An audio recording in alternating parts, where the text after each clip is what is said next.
Mais d'abord, pas toujours simple d'être vacciné contre le Covid-19 quand on habite à la campagne. Constat par exemple des élus de la petite commune de Champigny-sur-Veude qui ont écrit au président de la République pour pointer les déboires de la vaccination en milieu rural.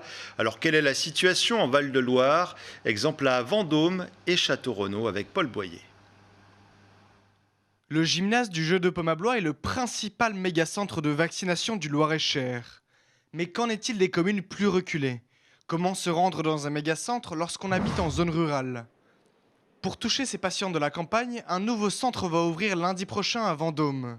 Avec un objectif de 5000 vaccinations par semaine, il va permettre de combler une lacune dans le nord du département. On a un maillage territorial important, mais au-delà de ces centres de vaccination qui vaccinent en général quand même beaucoup moins de personnes, puisqu'il y a aussi beaucoup moins de demandes, il y avait nécessité de mettre en place des gros centres. Un centre situé dans un local mis à disposition par la commune. Fracture numérique, isolement social, problème de transport, autant de difficultés qui touchent les populations rurales. Avec ce centre, c'est la vaccination qui se rapproche des populations et vient compléter les centres éphémères déjà mis en place. Où effectivement c'est compliqué, y compris de se déplacer pour certains, venir jusqu'à Vendôme, à Blois ou ailleurs. Donc là, il était nécessaire de les aider avec des centres éphémères et puis faciliter les déplacements avec des systèmes de transport.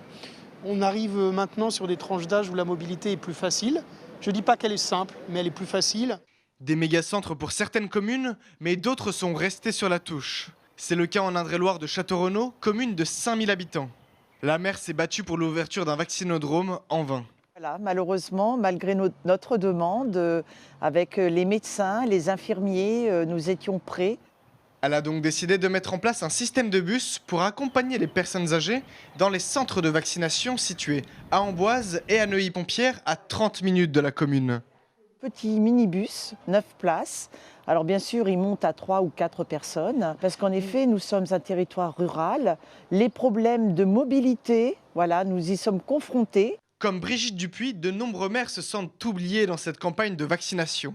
Face à cela, la plupart misent sur une vaccination mobile en se déplaçant chez les personnes isolées afin de ne pas les abandonner.